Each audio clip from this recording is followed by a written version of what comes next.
Hello, Steve Arts89. Well, I had nothing but apprehension and anxiety regarding James Gunn's Superman film.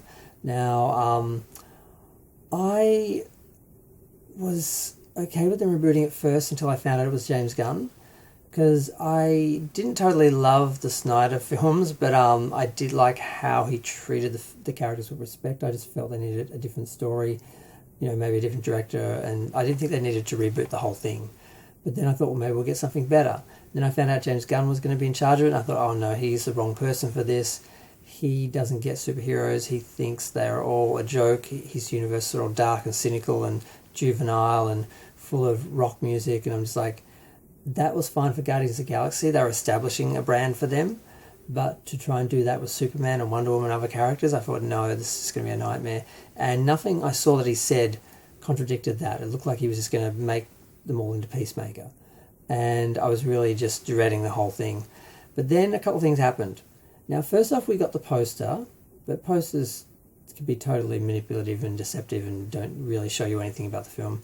Then we heard that the trailer was shown for press, and they were all raving about it. But then again, trailers can be made to look totally different from the actual film, and a lot of the times they just make the trailer to sell you on an idea of the film to get you in for the first weekend, and if word of mouth bombs because the film is not what they showed in the trailer, they don't care. They've made all their money in the first weekend, basically. So we do get that quite often where trailers do not represent the film, so that doesn't mean anything. But then he actually invited some people onto the set and actually answered questions and directly responded to issues and gave actual answers. And I'm like, oh, this is the first time I've heard any actual information and the first time I've heard anything positive. And I'm actually thinking, maybe he's not going to ruin this. Maybe he actually gets he has to make a Superman film, not just Guardians of the superpowers with like Superman in the background, which is how it was looking, whereas all these superheroes, the universe already established and he's just one of the people in it, which just looked like an awful. But maybe. Now the first thing I'll start off with the negative. The first thing I find concerning is this film isn't going to deal with his history, his origins, or anything, and not even set up the story. It's going to start in the middle of a battle. Apparently he's filmed some backstory, but he's not sure if he's going to actually include that. I guess he's waiting for a more finished edit of the film to work that out. One of the guys I was listening to was, I'm not going to mention because there's a couple of different videos I've listened to now, so I guess this information is just out there, so I'm not like stealing anyone's specific scoops or exclusives or anything.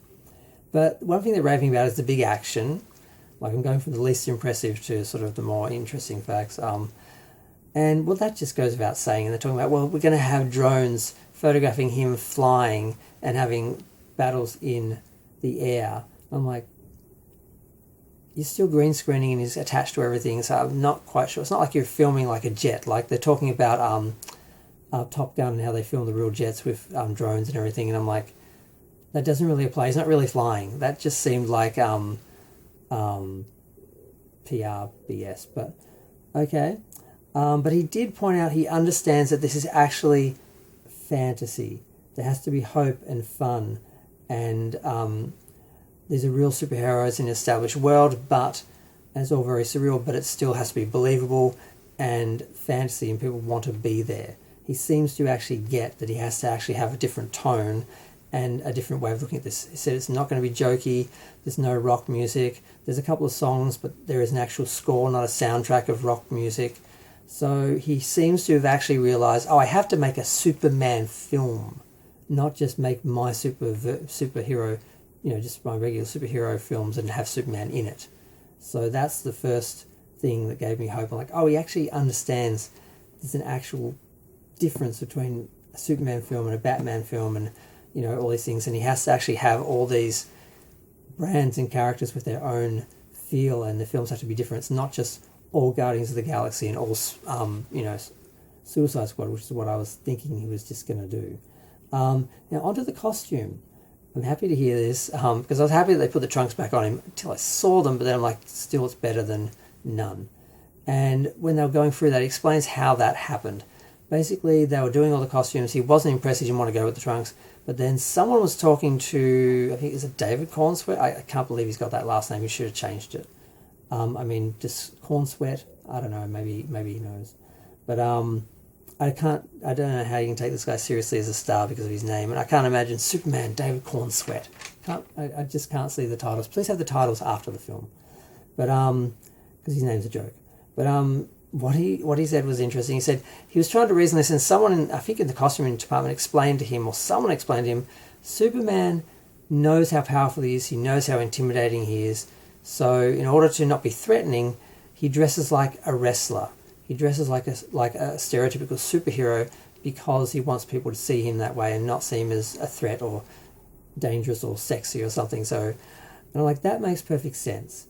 And that's what part of the original design of superheroes were. They were based on wrestlers because they were very fit in gymnastics, and they had all these acrobatics and all that.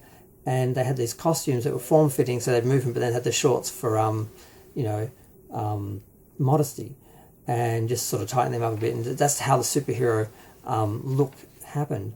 And that's still part of, that shows the person, whoever who was talking to David, has an understanding. And then he basically gave that explanation to James Gunn, because see, everything has to be explained to James Gunn because he doesn't get superheroes. And once he got it, he was like, oh, that works. Yeah, that's why they've been doing it for 70, 100 years. You fool, I hate him. Now they talk about Lois and that. They're saying Lois knows who he is. Does that mean she knows his secret identity? There was a little bit of talk about how they're going to explore their relationship and the realities of their relationship and the complexities of their relationship with him being a superhero and so forth. So that does show it's not just going to be mindless action. They're actually going to deal with the characters. So that gave me hope as well. And I think that was the end. Yeah, he also made an interesting comment about how he doesn't like to set up in films. That there's no film that's here to set this up. Peacemaker doesn't set this up.